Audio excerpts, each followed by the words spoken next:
धारा का मार्ग बड़ा ही आसान होता अगर रास्ते में प्रतिरोध खड़ा ना होता। जैसे मंजिल की राहों में आती है रुकावट, वैसे ही प्रतिरोध डालता है धारा के मार्ग में रुकावट। तो हेलो डियर स्टूडेंट, कैसे हैं आप सभी? उम्मीद करता हूँ आप लोग स्वस्थ होंगे, मस्त होंगे, जबरदस्त होंगे, बिंदास होंगे और इलेक्ट्रिसिटी की इस लेक्चर सीरीज को एंजॉय करे होंगे। आज है हमारा लेक्चर नंबर 6, जिसमें हम पढ़ेंगे प्रतिरोध।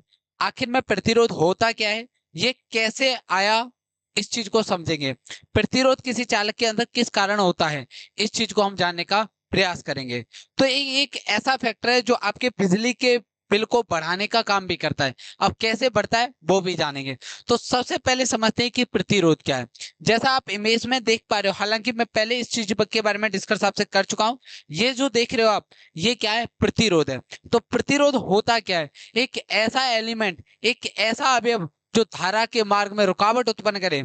एक ऐसा अवयव, एक ऐसा अवयव, ऐसा अवयव जो धारा के मार्ग में, धारा के मार्ग में, मार्ग में रुकावट उत्पन्न करता है, रुकावट, रुकावट बनता है, बनता है, उसे प्रतिरोध कहते हैं, उसे प्रतिरोध कहते हैं, प्रतिरोध कहते हैं। ठीक है जी। क्या बात बोली? एक ऐसा अवयव जो धारा के मार्ग में रुकावट डालता है, उसे हम क्या बोलते हैं? प्रतिरोध कहते हैं। अब ये जो प्रतिरोध है, ये होता क्यों है समझेंगे। ठीक है, अभी मैंने आपको क्या बताया था कि क्या कहता है, धारा के मार्ग में रुकावट पैदा करता है। जरा एक इमेज के द्वारा समझते हैं। इस इमेज को हमने पहले भी देखा है। अगर यहाँ पर आप देख पा रहे हो तो ये है विभवांतर। ठीक है, यहाँ क्या बनाया हुआ है? विभवांतर। और विभवांतर क्या कर रहा है? ये है विभवांतर, विभवांतर। और ये रहा है धारा। ठीक है, धारा जो है बहने का प्रयास करिए। सर ये क्या है? ये चालक है, ये चालक तार है कोई। ठीक है, ये कोई चालक तार है। तो धारा बहने का प्रयास करिए, तो उसकी मदद कौन कर रहा है? विभवांतर। विभवांतर के कारण धारा प्रवाहित हो रही है, लेकिन ऊपर देखो प्रतिरोध बैठा हुआ है। ये कौन है? प्रतिरोध। तो ये क्या कर रहा है? धारा को बढ़ने से रोकने का प्रयास कर रहा है। ठीक है, प्रतिरोध क्या कर रहा है? धारा को रोकने का प्रयास कर रहा है। तो इसीलिए मैंने शुरुआत में बोली थी कि धारा का मार्ग बड़ा ही आसान होता, धारा का मार्ग बड़ा ही आसान होता अगर रास्ते में प्रतिरोध खड़ा ना होता। तो प्रतिरोध क्या करता है? धारा को रोकने का प्रयास करता है। तो ऐसा कहना कुछ गलत नहीं होगा कि एक ऐसा अवयव जो धारा के मार्ग में रुकावट डालता है, उसे क्या बोलते हैं? प्रतिरोध बोलते हैं, उसे क्या बोलते हैं? प्रतिरोध। ये कार्टून इमेज के द्वारा मैंने आपको समझाने का प्रयास किया कि प्रतिरोध कैसे धारा के मार्ग में रुकावट डालने का प्रयास करता है। एक्चुअल में प्रतिरोध दिखता कैसा है? एक्चुअल में प्रतिरोध कुछ ऐसा दिखता है। ये जो प्रतिरोध है, इस प्रतिरोध का नाम है कार्बन प्रतिरोध। इन प्रतिरोधों को कार्बन प्रतिरोध कहते हैं, कार्बन प्रतिरोध, कार्बन प्रतिरोध। ये क्या करते हैं? धारा के मार्ग में रुकावट डालते हैं। अगर धारा बह रही है तो उसको बहने से रोकने का प्रयास करते हैं। ठीक है, धारा के मार्ग में रुकावट डालने वाले अवयव को क्या बोलते हैं? हम प्रतिरोध बोलते हैं। इसे इसे आर से प्रदर्शित करते हैं, आर से प्रदर्शित करते हैं, प्रदर्शित करते हैं। इसे आर से प्रदर्शित करें। प्रतिरोध को किससे प्रदर्शित करते हैं? इसको किससे प्रदर्शित करेंगे जी? आर से प्रदर्शित करेंगे। ठीक है जी, आगे समझिए। इसका मात्रक, इसका मात्रक, मात्रक ओम होता है, ओम, ओम होता है, होता है। ठीक है, इसका मात्रक क्या हो जाएगा? ओम हो जाएगा। ठीक है, जैसे आप लोग अपना वजन नापते हो या कोई लंबाई नापते हो, मान लीजिए कोई लंबाई नापनी है, तो लंबाई किस में नापते हैं? फिजिक्स के अंदर मीटर में नापते हो। ऐसे प्रतिरोध का जो मापन होगा वो किस में होगा? ओम में होगा। ठीक है, अब बात आती है सर इसको सर्किट में जब बनाना होगा, परिपथ के अंदर बनाना होगा, तो क्या ऐसे इमेज बनाएंगे? जी बिल्कुल नहीं।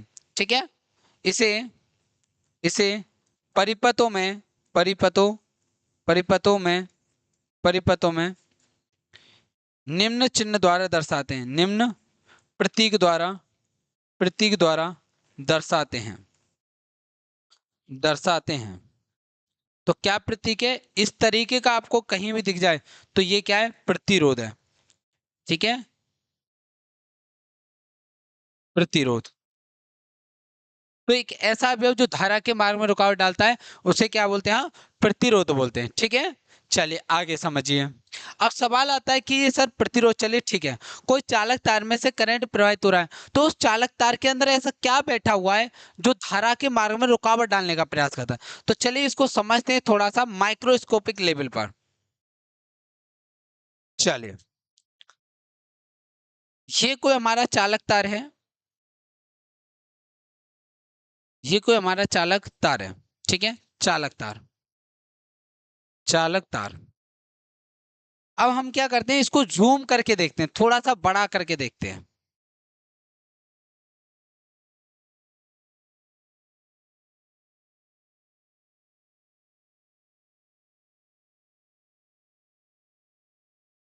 ये मैंने इसको जूम कर लिया है। अब आपसे एक सवाल, ये जो चालक तार है छोटे छोटे परमाणु से मिलकर बना होगा, इज इट क्लियर और नॉट? क्योंकि कोई भी पदार्थ इस दुनिया का छोटे छोटे कणों से मिलकर बना होता है, उन कणों को हम क्या बोलते हैं, परमाणु। ठीक है जी, क्या बोलते हैं, परमाणु। तो ये जो चालक तार है ऐसे छोटे छोटे कणों से, परमाणु से मिलकर बना हुआ, ये रहा एक परमाणु, दूसरा, तीसरा, चौथा, ऐसे छोटे छोटे छोटे छोटे परमाणु से मिलकर के बना होगा। ठीक है। अब परमाणु में आप लोग जानते हो क्या क्या होता है, इलेक्ट्रॉन, प्रोटॉन, न्यूट्रॉन। ठीक है, हालांकि और भी पार्टिकल होते हैं लेकिन मूल कण तीन ही होते हैं। तो एक परमाणु बना रहा हूं, परमाणु में क्या है, नाभिक। ठीक है, ये क्या है, नाभिक। और यहाँ कौन होता है, इलेक्ट्रॉन चक्कर लगा रहे होते हैं। ठीक है, मैं ये बता रहा हूँ किसी चालक के अंदर प्रतिरोध होता क्यों है। ठीक है, ये इलेक्ट्रॉन क्या कर रहे हैं, चक्कर लगा रहे हैं। अब समझिए, मैं इसको इधर दिखाने वाला हूं, ठीक है, तो लेकिन मैं ये कक्षाएं नहीं बनाऊंगा, ये नहीं बनाऊंगा, केवल बीच वाला हिस्सा दिखाऊंगा। ठीक है, ये वाला हिस्सा, नाभिक, नाभिक दिखा रहा हूं केवल।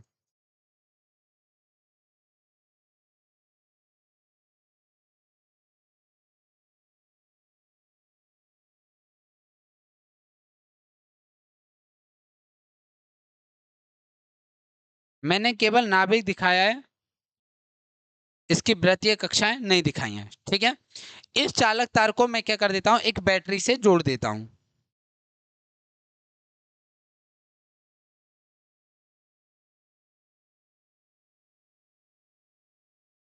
ये पॉजिटिव, ये वाला प्लस है, ये माइनस, और ये वाला माइनस। ठीक है, ये वाला टर्मिनल क्या हो जाएगा, प्लस से जुड़ा हुआ और ये माइनस से जुड़ा हुआ है। आगे समझिए, देखिए होगा क्या कि जैसे हमने वोल्टेज लगाया तो इसके अंदर जो इलेक्ट्रॉन था, मान लीजिए ये एक इलेक्ट्रॉन है, ठीक है, इस इलेक्ट्रॉन पे, एक ही इलेक्ट्रॉन को समझिए, एक से, हालांकि इलेक्ट्रॉन और भी होंगे, इसको मुक्त इलेक्ट्रॉन बोलते हैं, फ्री इलेक्ट्रॉन। जैसे ही देखिए ये नेगेटिव, वो पॉजिटिव, तो ये इलेक्ट्रॉन इधर से भागना स्टार्ट करेगा, अपनी स्पीड को बढ़ाएगा, इलेक्ट्रॉन इधर से भागना स्टार्ट करेगा। जैसे ही इसने अपनी स्पीड पकड़ी, ये भागा, इससे टकरा गया गलती से। ठीक है, इससे टकरा गया। तो जरा सोचिए, इलेक्ट्रॉन ने दौड़ना स्टार्ट किया, और इलेक्ट्रॉन का दौड़ना ही क्या कहलाता था, धारा।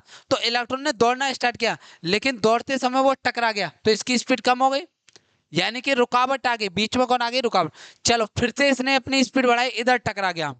अब क्या, इधर टकरा, कहीं भी टकरा सकता है। फिर ये भागा, इधर टकरा गया, फिर इधर टकरा गया।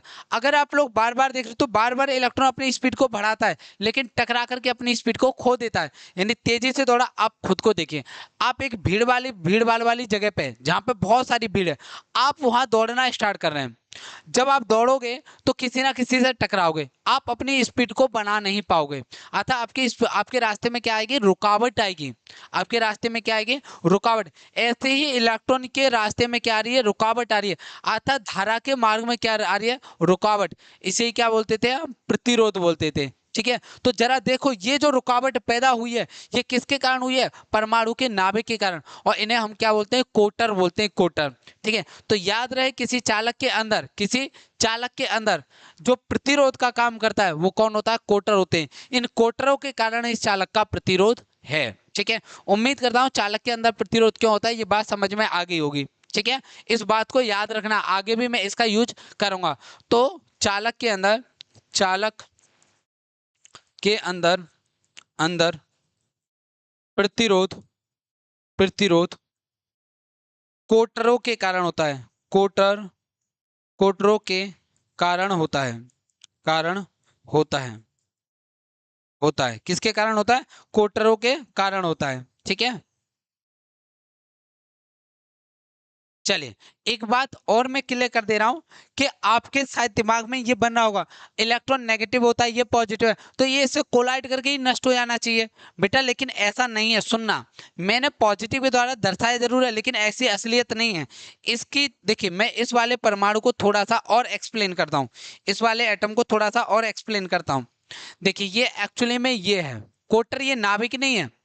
इस तरीके से इसके चारों ओर वृत्तीय कक्षाएं, और जिनमें कौन है, इलेक्ट्रॉन चक्कर लगा रहे हैं, इलेक्ट्रॉन चक्कर लगा रहे हैं।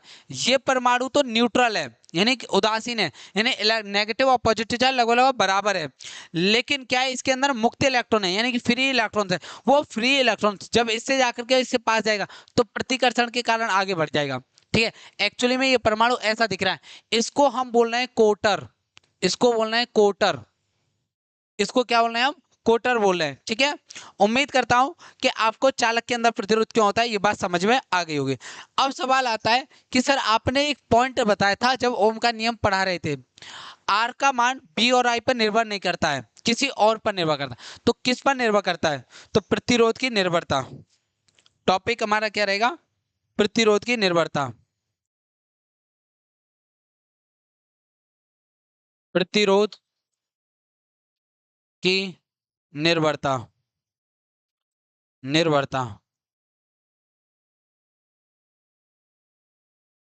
चलिए समझते हैं इसका क्या मतलब है। अर्थात प्रतिरोध किन किन बातों पर निर्भर करता है, मतलब क्या है सर निर्भर करने का, जैसे कि प्रतिरोध का मान किस किस चीज पर डिपेंड करेगा, यानी कब घटेगा कब बढ़ेगा, इस चीज के बारे में हम समझने वाले हैं। ठीक है, तो प्रतिरोध का मान जो है निम्न बातों पर निर्भर करता है, प्रतिरोध, प्रतिरोध निम्न कारकों पर, कारकों पर निर्भर करता है, निर्भर करता है। जो आपका प्रतिरोध है कुछ निम्न बातों पर निर्भर करता है। अब कौन कौन सी बातें वो समझिए। ठीक है, पहला पॉइंट है चालक की लंबाई, चालक की लंबाई पर, लंबाई पर, लंबाई पर, चालक की लंबाई पर। दूसरा, चालक के अनुप्रस्थ काट के क्षेत्रफल, चालक के अनुप्रस्थ, अनुप्रस्थ काट के, काट के क्षेत्रफल पर, क्षेत्रफल पर। तीसरा पॉइंट है चालक के ताप पर, चालक के ताप पर, ताप पर। चौथा पॉइंट है चालक के पदार्थ पर, चालक के पदार्थ पर, पदार्थ पर। तो याद रहे, चालक की जो प्रतिरोधकता है वो किस किस बात पर निर्भर करती है, चालक की लंबाई पर, चालक के अनुप्रस्थ काट के क्षेत्र पर, और चालक के ताप पर, चालक के पदार्थ पर। अब एक एक करके चारों फैक्टरों को समझेंगे। ठीक है, चलिए सबसे पहले समझते हैं चालक की, चालक की लंबाई पर प्रतिरोध की निर्भरता। चालक की लंबाई पर, लंबाई पर प्रतिरोध की निर्भरता, प्रतिरोध की निर्भरता, निर्भरता। ठीक है जी, चालक की लंबाई पर प्रतिरोध की निर्भरता। उससे पहले एक काम करते हैं, कुछ चीज समझने का प्रयास करते हैं। ठीक है, ये एक छोटा सा ग्राउंड है, ठीक है, और इस ग्राउंड में भीड़ लगी हुई है, लोग खड़े हुए हैं, ये भीड़ है, यहाँ लोग खड़े हुए हैं।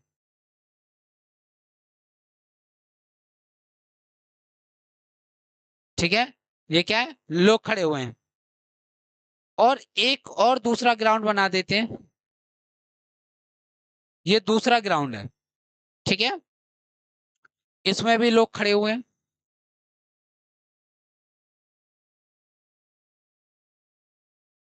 ये भीड़ है।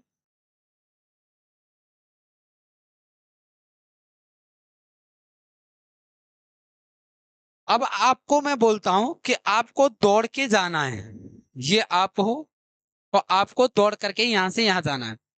तो आपको ये बताइए कितनी समस्याओं का सामना करना पड़ेगा, थोड़ी सी समस्याओं का सामना करना पड़ेगा, ज्यादा लोगों से टकराना नहीं पड़ेगा। यही मैं बात करूं कि आपको अब मैंने यहाँ खड़ा कर दिया, अब यहाँ से पार होना है आपको, तो आपको बहुत ज्यादा रुकावटों का सामना करना पड़ेगा। क्यों? क्योंकि जैसे ही लंबाई बढ़ी वैसे ही लोगों से टकराने की संभावना बहुत ज्यादा हो गई। लंबाई कम थी तो 4-5 लोगों से टकराए और पार निकल गए। यहाँ लंबाई बहुत ज्यादा थी तो इसके कारण हमको बहुत सारे लोगों से टकराना पड़ रहा। ठीक है, अब इसी को ऐसा देखो चालक की तरह। ठीक है, क्या बात बोल रहा हूँ? चालक की लंबाई बढ़ने पर, चालक की लंबाई बढ़ने पर, लंबाई बढ़ने पर, बढ़ने पर प्रतिरोध बढ़ जाता है, प्रतिरोध बढ़ता है, बढ़ता है। तथा लंबाई घटने पर, लंबाई घटने पर, घटने पर प्रतिरोध घट जाता है, प्रतिरोध का मान, का मान घट जाता है, घट जाता है, जाता है। ठीक है, अर्थात जैसे जैसे चालक तार की लंबाई आप बढ़ाओगे, जैसे जैसे चालक तार की लंबाई आप बढ़ाओगे वैसे वैसे क्या हो जाएगा? प्रतिरोध बढ़ जाएगा। एग्जाम्पल के तौर पे मैंने बताया कि देखो थोड़ी सी दूरी कवर करनी थी तो 4-5 लोगों से टकरा रहा था, यानी यहाँ रुकावट कम थी। रुकावट का मतलब ही समझिए आप प्रतिरोध। यहाँ पर लंबाई ज्यादा हुई तो यहाँ पर इसको बहुत सारे लोगों से टकराना पड़ा, इसका प्रतिरोध क्या हो गया? बहुत ज्यादा हो गया। ठीक है जी, अर्थात जैसे जैसे चालक की लंबाई बढ़ाई जाती है वैसे वैसे उसका प्रतिरोध बढ़ता जाता है। तो मैं एक बात यहाँ पर ऐसे भी कह सकता हूं, ठीक है, चालक का प्रतिरोध, चालक का प्रतिरोध, प्रतिरोध लंबाई के समानुपाती होता है, लंबाई के समानुपाती, समानुपाती, समानुपाती होता है।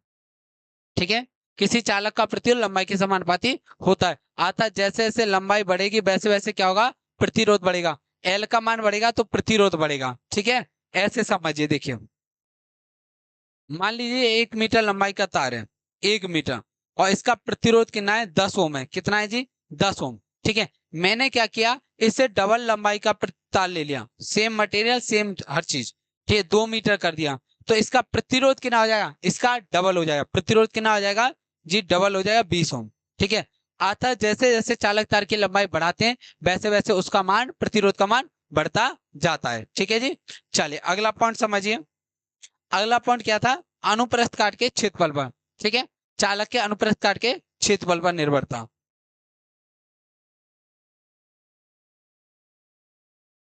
चालक के, चालक के अनुप्रस्थ, अनुप्रस्थ काट के, काट के क्षेत्रफल पर, क्षेत्रफल पर प्रतिरोध की निर्भरता, प्रतिरोध की निर्भरता, निर्भरता।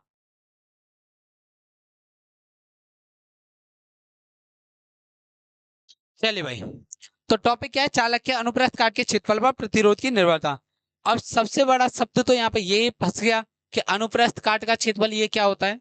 चलिए कोई नहीं, जैसे सपोज मान लीजिए कि कोई चालक तार है, मेरे हाथ में चालक तार है, इसको मैं यहां से काट दूं तो ये जो आपको इस तरीके से दिखेगा, देखो ये कोई चालक तार है और ये चालक तार की जो मोटाई है, ये जो दिख रहा है, इसी को बोलते हैं अनुप्रस्थ काट का क्षेत्रफल। अनुप्रस्थ काट का, काट का क्षेत्रफल, अनुप्रस्थ काट का क्षेत्रफल। ठीक है, ये जो क्षेत्रफल है जितना ज्यादा होगा प्रतिरोध उतना ही कम होगा। ठीक है, समझिए इस बात को। चालक का प्रतिरोध, चालक का प्रतिरोध, प्रतिरोध चालक के अनुप्रस्थ काट के, चालक की अनुप्रस्थ काट के, अनुप्रस्थ काट के, काट के क्षेत्रफल के, क्षेत्रफल के व्युत्क्रमानुपाती होता है, व्युत्क्रमानुपाती होता है। ठीक है जी, इसका क्या मतलब है? ठीक है, चालक का प्रतिरोध चालक के अनुप्रस्थ काट के क्षेत्रफल के व्युत्क्रमानुपाती होता है। अगर इसका एरिया ए है तो इसका जो प्रतिरोध होगा वो आर डायरेक्टली प्रोपोर्शनल 1/a। ठीक है, इस बात का क्या मतलब है? जैसे जैसे इस तार की मोटाई बढ़ेगी अर्थात तार का क्षेत्रफल बढ़ेगा वैसे वैसे प्रतिरोध का मान घट जाएगा। व्युत्क्रमानुपाती का अर्थ होता है एक दूसरे के उल्टे, यानी एक चीज बढ़ेगी तो दूसरी घटेगी, दूसरी बढ़ेगी तो एक घटेगी। ठीक है, यानी सीधी सी बात है, ऐसे समझिए, एक रोएगा तो एक हंसेगा, दूसरा हंसेगा तो पहला रोएगा, उल्टा है सब कुछ। ठीक है, अतः एक का मान बढ़ेगा तो प्रतिरोध का मान घट जाएगा, अगर एक का मान घटेगा तो प्रतिरोध का मान बढ़ जाएगा। ठीक है, जैसे जैसे किसी चालक तार की मोटाई बढ़ाई जाती है उसका प्रतिरोध क्या हो जाता है, घटता जाता है। ठीक है, ये प्रतिरोध क्या हो जाता है, घटता जाता है। इस चीज को हम ऐसे समझते हैं, देखिए जरा, इसी को समझ लो। ठीक है, जैसे ये था, मैं क्या करूं, ये चालक तार को मोटा कर दूं, इस चालक तार को मोटा कर दूं, तो ये जो कोटर है थोड़े थोड़े दूर हो जाएंगे। ठीक है, अब इलेक्ट्रॉन को भागने के लिए रास्ता ज्यादा मिल जाएगा। फॉर एग्जाम्पल, जो भीड़ है उस भीड़ को थोड़ा थोड़ा दूर कर दो आप, और फिर दौड़िए उसमें, तो आसानी से दौड़ सकते हो, रुकावट कम रहेगी, अतः प्रतिरोध कम रहेगा। ऐसे ही चालक तार की मोटाई आप बढ़ा देते हो तो उसका प्रतिरोध क्या हो जाता है, घट जाता है। ठीक है, इसीलिए आपके घरों में सलाह दी जाती है कि तांबे के जो भी तार हैं वो थोड़े से मोटे रखने चाहिए। अगर पतला तार है, अगर तार पतला है तो प्रतिरोध ज्यादा रहेगा, तार पतला है तो प्रतिरोध ज्यादा क्या रहेगा, बिजली की खपत ज्यादा होगी और आपका बिल ज्यादा आएगा।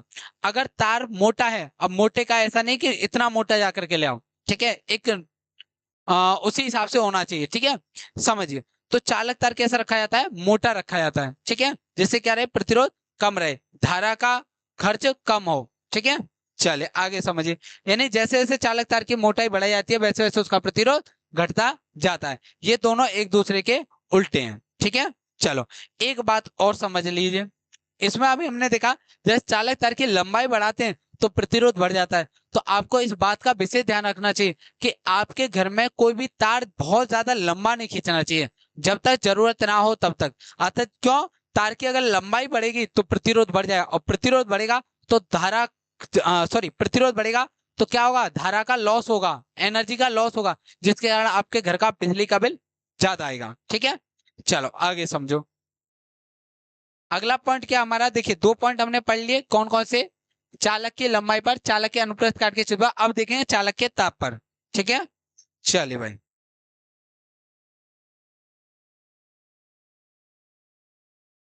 ताप पर, ताप पर प्रतिरोध की निर्भरता, प्रतिरोध की निर्भरता।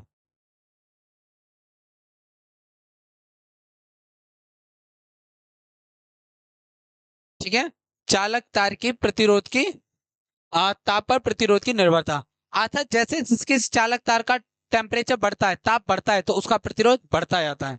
ठीक है, किसी चालक का ताप बढ़ने पर, किसी चालक, ऐसे लिखिए, चालक की प्रतिरोधकता, चालक की प्रतिरोध, चालक, चालक का प्रतिरोध, चालक का प्रतिरोध, चालक के ताप के, चालक के ताप के, ताप के अनुक्रमानुपाती, अनुक्रमानुपाती, क्रमानुपाती होता है। ठीक है, क्या मतलब है इसका, आता R directly proportional T, T क्या यहाँ पर ताप है। ठीक है, जैसे जैसे इस चालक का ताप बढ़ता है, जैसे किसी चालक का ताप बढ़ता है वैसे वैसे उसका प्रतिरोध का मान बढ़ता जाता है। ठीक है, याद रहे ये बात चालकों के लिए। अच्छा, फॉर्मूला याद रखो तो रख लेना, नहीं तो कोई जरूरत नहीं, 1 + अल्फा डेल्टा टी। ठीक है, ये 12th में पढ़ोगे, अभी तो आपको पढ़ना नहीं है। ठीक है, जैसे जिसके चालक तार का प्रतिरोध बढ़ता है वैसे वैसे उसका प्रतिरोध का मान बढ़ता जाता है। ठीक है, चालक तार का ताप बढ़ेगा तो प्रतिरोध क्या हो जाएगा, बढ़ जाएगा। ठीक है, आगे समझिए। अच्छा, एक बात और देखिए, ये बता देते हैं, आर नॉट क्या है, प्रारंभिक प्रतिरोध, प्रारंभिक प्रतिरोध, ताप में परिवर्तन, ताप में परिवर्तन, अर्थात टेम्परेचर कितना बड़ा है, ताप में परिवर्तन, और ये आपका ताप गुणांक, ताप गुणांक, ये क्या है, नया प्रतिरोध, नया प्रतिरोध। ठीक है, आपको बस सीधी सी बात ये याद रखनी है, जैसे जैसे किसी चालक तार का ताप बढ़ता है उसका प्रतिरोध बढ़ता जाता है। ठीक है, एक बात विशेष याद रखना, अर्धचालक का प्रतिरोध ताप बढ़ाने पर घटता है। सर अर्धचालक, आप लोगों को याद होगा मैंने 3 प्रकार के पदार्थ पढ़ाए थे, चालक, अचालक और अर्धचालक। ठीक है, जो अर्धचालक होते हैं उनका अगर टेम्परेचर बढ़ाएं तो उनका प्रतिरोध क्या हो जाता है, घट जाता है। Note point.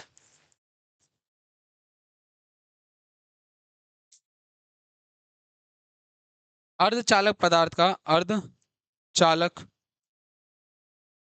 अर्धचालक पदार्थों का प्रतिरोध प्रतिरोध ताप बढ़ाने पर ताप बढ़ाने पर बढ़ाने पर घटता है घटता है।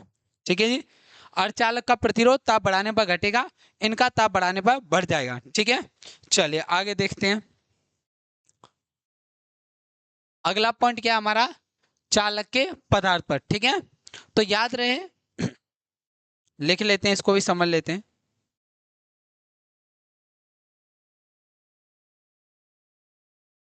चालक के पदार्थ पर, चालक के पदार्थ पर पदार्थ पर प्रतिरोध की निर्भरता प्रतिरोध की निर्भरता।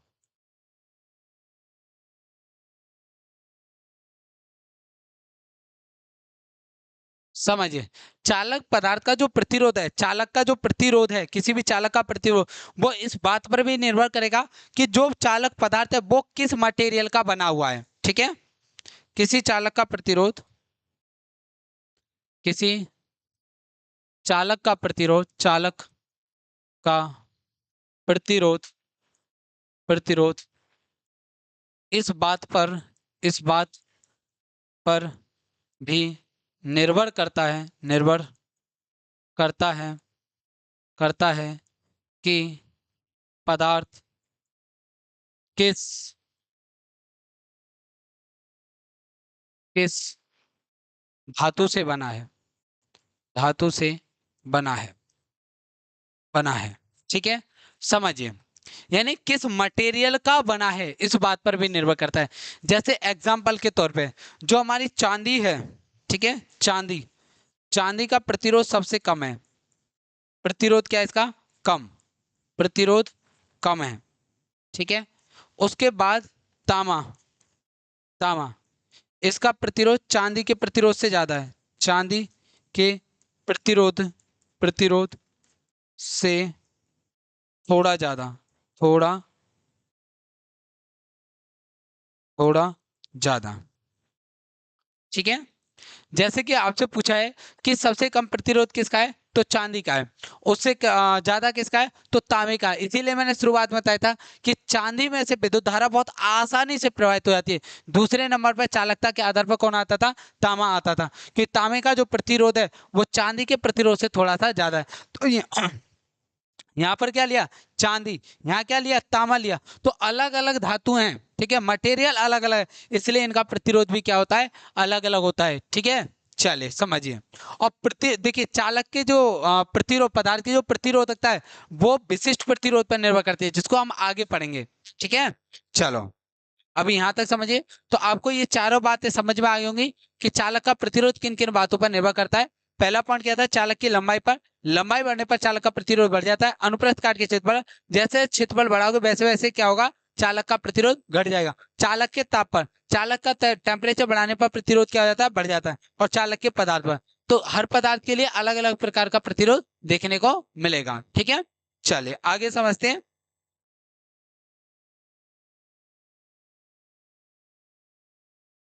देखिए, ये जो प्रतिरोध आपको दिख रहे हैं, ये जो प्रतिरोध दिख रहे हैं, इनको अब जोड़ेंगे हम। ठीक है, क्या करेंगे, जोड़ेंगे, जिसको हम बोलते हैं प्रतिरोधों का संयोजन। क्या बोलते हैं जी, प्रतिरोधों का संयोजन। चलिए समझिए, प्रतिरोधों का प्रतिरोधों का संयोजन संयोजन टॉपिक है हमारा प्रतिरोधों का संयोजन। आता प्रतिरोधों को कैसे जोड़ा, संयोजन मतलब जोड़ना। तो प्रतिरोधों को दो विधि के द्वारा जोड़ा जाता है। कौन कौन सी है, दो प्रकार से जोड़ा जाता है वो समझेंगे। एक है आपका श्रेणी क्रम संयोजन,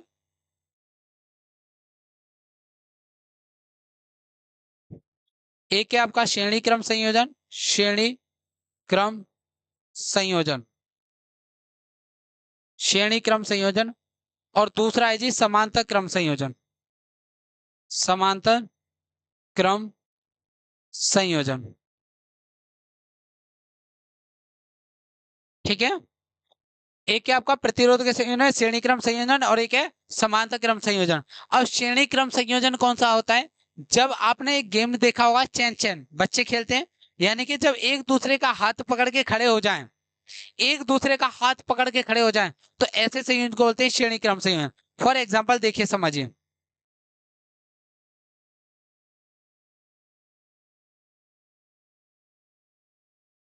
इसमें देखिए ये प्रतिरोध,